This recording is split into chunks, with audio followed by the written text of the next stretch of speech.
Gil Martin here, and welcome everybody to the Daily Packers Post, where we bring you in-depth daily coverage of your Green Bay Packers. We're here every day, Monday through Friday, with new videos. Don't forget to hit like and the subscribe button so you never miss an episode. Today, we continue by looking at defense and special teams when breaking down the Packers draft needs. Again, like yesterday, and if you didn't see our offense video, check that out. We go in depth both short term and long term. Short term, focusing on what the team needs for 2025, and long term, 2026 and beyond. And it's based on the age of players, their contract status, how they've been playing lately, injury history, and a lot of other factors. So today, defense and special teams. We'll start with the defensive line. The short term need is moderate to moderately high. Uh, Brian Gutekunst said a few days ago, Monday, at his press conference, that he feels like the Packers have the players on the roster now that they need to improve the pass rush. I don't know if I necessarily believe that. I think he's more or less trying to deflect and not make the team look as desperate for pass rushers. And look, this is the second year in Jeff Hafley's system. There should be some improvement as the players get a little more comfortable, but still, no defensive lineman, in fact, no Packers player, had more than 7.5 sacks last year.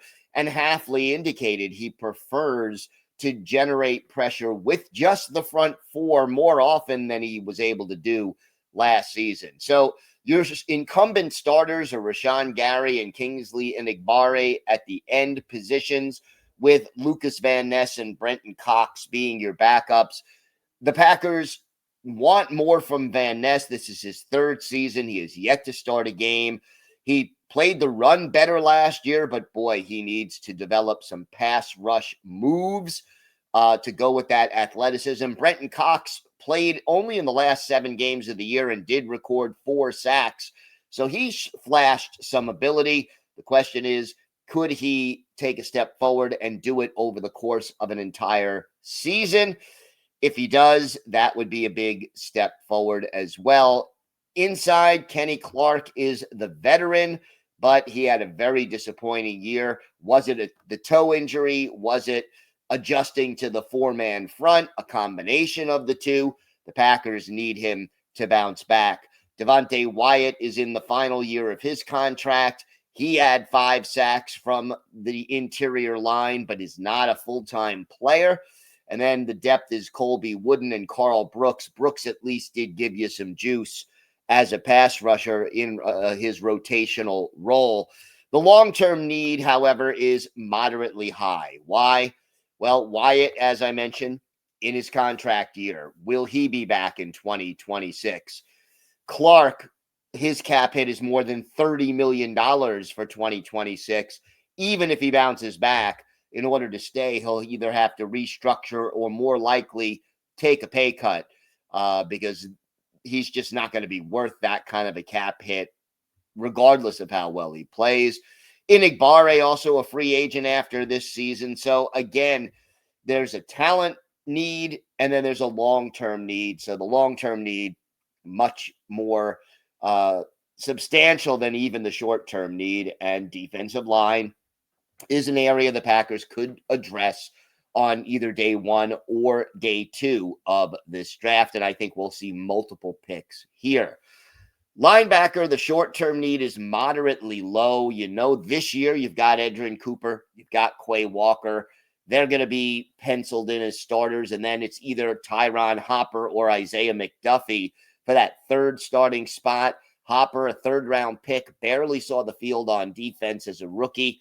Can he use that speed and athleticism that he has to make an impact and start to play on a regular basis? Or will the veteran McDuffie, who's tough and good against the run but struggles in pass coverage, will he be on the field more often? The Packers re-signed Christian Welch, but he's really a special teams specialist. He will probably not see the field on defense very often.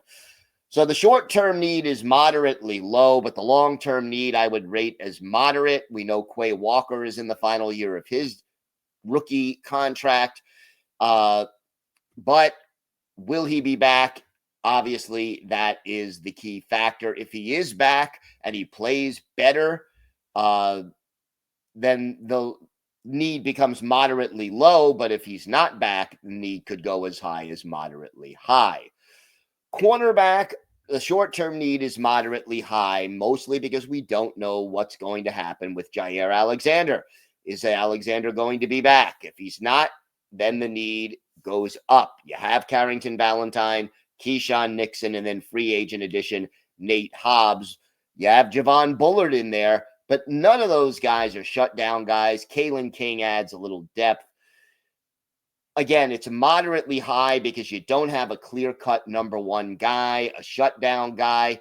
If you get enough pressure on the quarterback, these guys are good enough. If Alexander comes back and stays healthy, that takes it to a different level. But as of right now, it's up in the air. The long-term need is moderate, mainly because if you address the short-term need, well, the long-term need isn't as great. Corner is a premium position. I expect the Packers to address it either on day one or day two of the draft. But we'll see what happens. Again, Alexander being the linchpin at this position. Safety, the short-term need is low. You have Xavier McKinney and Evan Williams, a great 1-2 punch. And then you have Javon Bullard and Keaton Oladapo for depth. The long-term need is also moderately low, mainly because all these guys are under contract. Nobody's, coming up for contract. And if you have McKinney and Williams, you are set as your starters, again, assuming they stay healthy. Special teams, the short-term need is low. Brandon McManus did a great job as kicker. Alex Hale is there from the international program to compete with him, but it's a token thing at this point. Daniel Whelan was a solid punter and a good holder. Matt Orzech, well, not the most consistent long snapper, although he didn't make any major mistakes, but you're not drafting a long snapper. I think if they want to bring in some competition, it'll be an undrafted free agent. And then as a return specialist, you got Nixon, you got Mecole Hardman, who you signed as a free agent. So, and I'm sure they will draft or sign an undrafted free agent who has experience returning punts and kicks. Long-term need at special teams, I don't really think there is one. It's one of those positions where there's so much turnover. We saw it last year, for example, at kicker, where they had 5 or 6 kickers in OTAs and training camp, ended up signing Braden Narvison, who didn't work out, brings in Brandon McManus. He does a good job and gets a contract. So if your kicker is struggling, he's probably out the door after a short amount of time, rather than you could say, oh, yeah, this is a long-term need. So to me, it's not a long-term need. It's a position that is addressed in the short term. Don't forget to check out our website at thepackerspost.com for articles about the Packers Monday through Saturday. Always great to get some feedback from you. Make sure you hit the like button, subscribe, and feel free to comment. I will answer all comments just because I love talking Packers football with all of you. Have a great day, everybody. Stay safe. And of course, go Pack Go.